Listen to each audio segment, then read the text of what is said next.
Now, this is not about relaxing, and it's not about you not having a productive, effective ride. This is all about stabilizing a signal.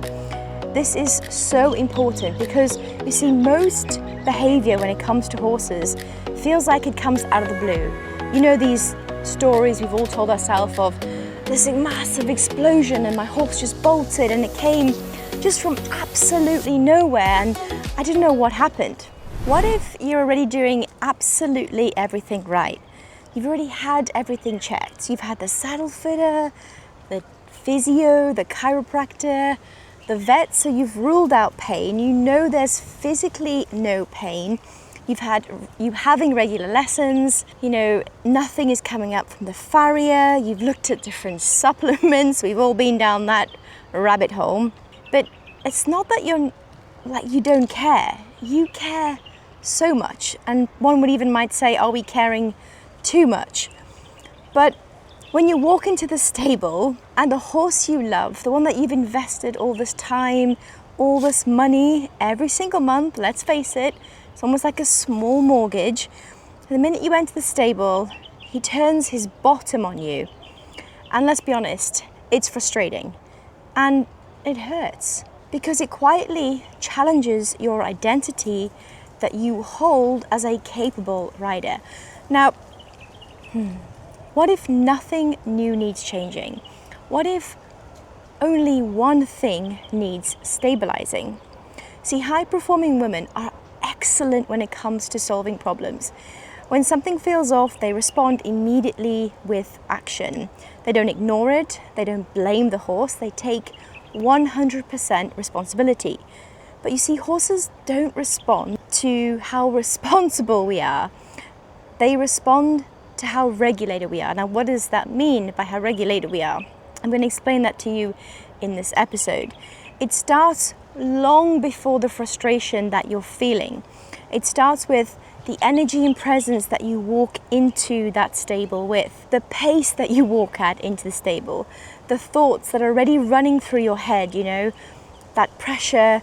Maybe it's a physical sign, maybe that you're feeling shortness in your breath, maybe you're holding your hands tighter than normal.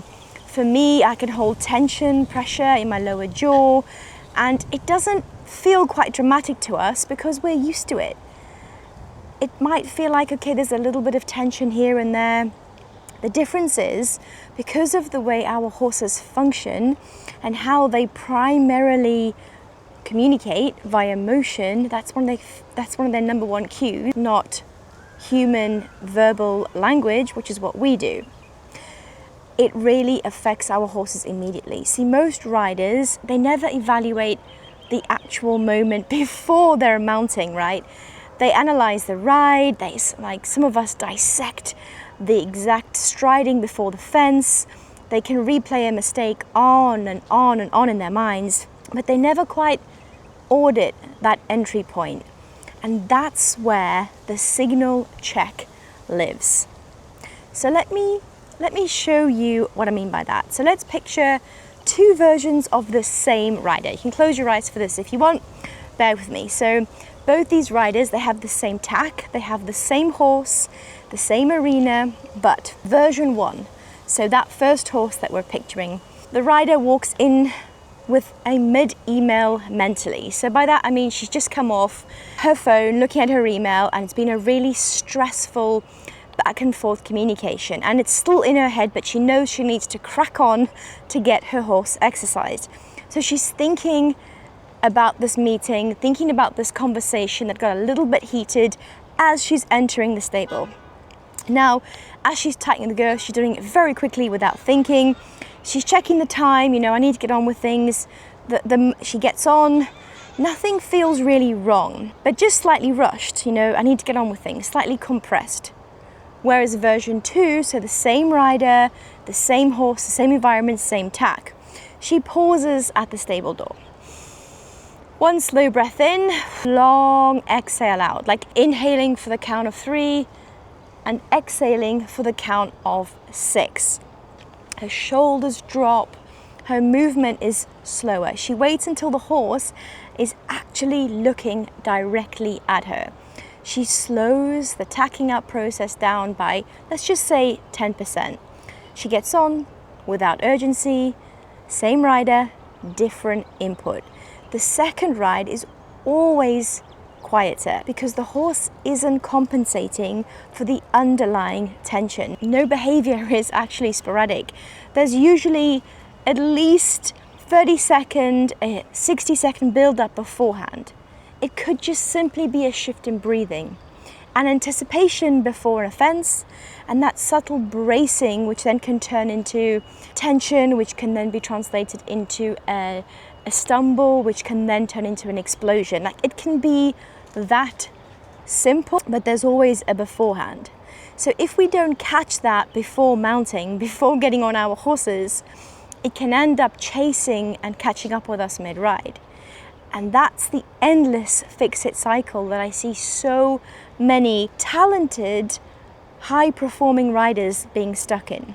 Now, the breakthrough is not louder aids. It's not you investing more money into a gadget, into a saddle, into a trainer. It is actually about being a calmer rider before the mounting starts. And this is what is in this horse and rider reset. So we start with a signal check, okay? 3 minutes, a breathing exercise, an awareness exercise, removing the rush, removing that mental noise that all of us get stuck into.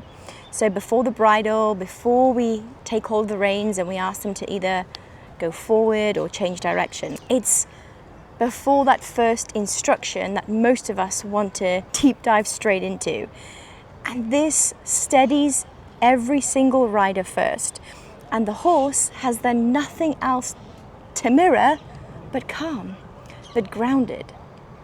If you're doing everything right, but you still feel like there's an inconsistency, you feel like there might be the missing piece, we work in small, high caliber groups of performing women, maximum 8 per cohort. And if you're ready to stop guessing and start actually stabilizing your horse's energy so that every single ride feels like progress, comment the word reset below and I'll send you information and some details through.